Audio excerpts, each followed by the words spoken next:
দুনিয়ার কারো কাছে মাথা নত করি না, কার কাছে করি? আরো জোরে বলেন, আল্লাহর কাছে মাথা নত করি। খাজা মাইনুদ্দিন চিশতি দিল্লির ভিতরে আইসা বলছিল, বাবারে আমি অনেক দূরের মানুষ, আবার একটু পানি দে।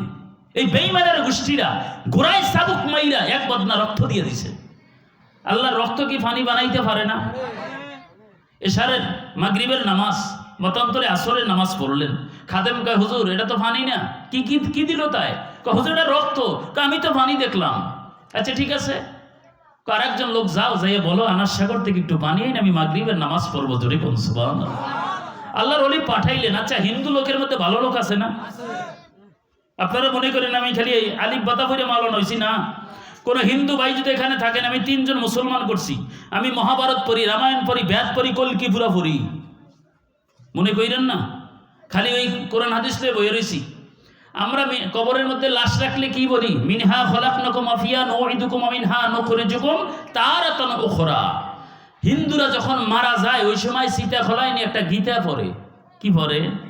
গীতা। শুনবেন নি কি কয় তারা? ওইখানে নিয়া ওই ঠাকুর ছাড়া অন্য যেগুলো সাধারণ ওরা জানে না, ঠাকুর পানিসিরের গীতাটা পড়ে। মধুপতি দেবতান বরণ পুততিদা ফিসানাম ফাক্কার শাসিদা শীত অং শান্তি লাইলা ইলফুন ইল্লাইলা পরণপণের জনষ্ঠিক তুপজনা মুহাম্মাদান।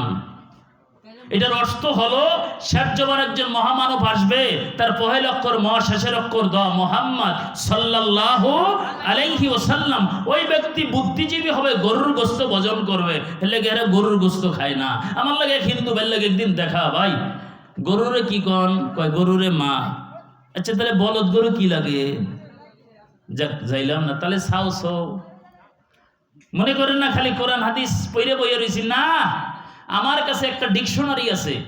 আমার লাগে ইহুদিরা বসতে চাইলে আমি বসতে রাজি, খ্রিস্টানরা বসতে চাইলে আমি বসতে রাজি। আমরা এক তালে থাকি না তো। আমাদের আইটেমে বিভিন্ন পদের লোক আসে না? আর আলোচনা রাখছি কোন জায়গায়? খেয়ে দিস হ্যাঁ, আনাস সাগরের পানি। মাগরিবের সময় একটা লোক গেছে, আরে উনি মানুষ, এটা ফকির মানুষ, দিয়ে দে আনাস সাগরের লুটা, 1 লুটা পানি নিলে কতটুকু কমছে বাড়ছে? আচ্ছা এই আপনাকে ওই তরাই যে নদী আছে, এখান থেকে 1 বদনা পানি নিলে কটু বাড়ছে কটু কমছে বলতে পারবেন? আচ্ছা ঠিক আছে, একজন হিন্দু লোক বলতেছে, বারবার ফকির মানুষ পাঠাইতেছে, যা দিয়ে দে, ধমক দিয়ে দিলেন। আল্লাহর ওলি বলছে, এই খাদেম, আমার লাগে যখন বিটলামি করছে একটু পাওয়ার লাগাইয়ে দে। যখন পানি আনবি যাইয়া বলবি খাজা মাইনুদ্দিন যদি আল্লাহর বান্দা হয়, রসুলের উম্মত হয়, তাহলে টোটাল আনাস সাগরের পানি এই লুটায় আসতে বলছে। জোরে কম। মাগরিবের নামাজের সময় পানি লইয়া বাড়ি, সকালবেলা ওরা গেছে যাইয়া দেয়, আনাস সাগরের পানি নাই, মাছগুলা লাফাইতেছে, হাঙ্গুর কুমারগুলা লাফাইতেছে। জোরে কম সুবহানাল্লাহ।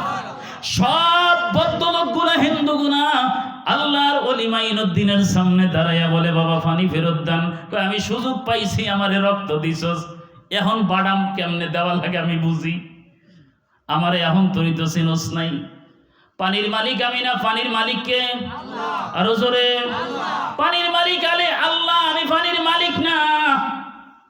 আপনি ফকির মানুষ, আমি বেয়াদবি করছি আমরা, আপনি একটু পানিটা ফেরত দেন। আল্লাহ আরলি ডাক দিয়া কয়, আমি পানি ফেরত দিতে পারতাম না, পানির মালিক আল্লাহ। কয় হুজুর মাফ চাই। কয় কত হাজার আইছো? কয় 90 লক্ষ। জোরে কোন। কয় সবগুলা কাতার বানাইয়া দাঁড়াইয়া যা, সবগুলারে কলেমা পড়াইলেন, মুসলমান বানাইলেন। খাদেমেরে কয় যা যা যা বাবারে, পাগলগুলার একটু ঠিক করে আল্লাহর সাথে লাইন বানাইয়া দিছি। আরে এই পাগলগুলার ঘুরতো না, এগোরে কালেমা পড়াইছি মদিনার নবীর সাথে কালেকশন কইরা, কোনো টেনশন নাই। যা বাবা যা, তাড়াতাড়ি যাই আনাস সাগরের পানিটা ছেড়ে দে। খাদেম বলে পানিটা ছাড়তে দেরি, আনাস সাগরটা ভরপুর হইয়া গেছে। বিজ্ঞানের বিজ্ঞান ফেল, কম্পিউটারে জিরো, ওইখানে আল্লাহর ওলিদের কারামত হয় শুরু।